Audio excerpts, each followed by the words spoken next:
ஆண்டவருக்காக காத்திருப்போர் நற்பேறு பெற்றோர். டிசம்பர் 7ஆம் தேதி சனிக்கிழமை. திருவருகை காலம் முதல் வாரம்.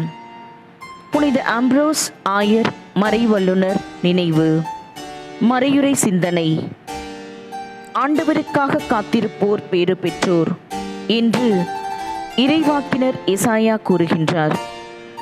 நாம் கூப்பிடும் குரலுக்கு செவிசாய்த்து பதில் அளிப்பவராகவும் வலப்புறமோ இடப்புறமோ விலகிச் செல்லாமல் வளமுள்ள வாழ்வுக்கு வழி நடத்துபவராகவும் காண்கின்ற இறைவனாக தந்தையாம் கடவுள் இருக்கின்றார்.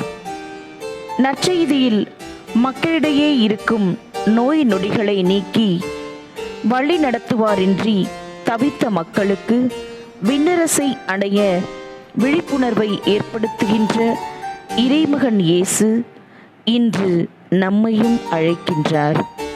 அவர் அழைப்பின் குரல் கேட்டு ஆயனை பின்தொடர்வோம்.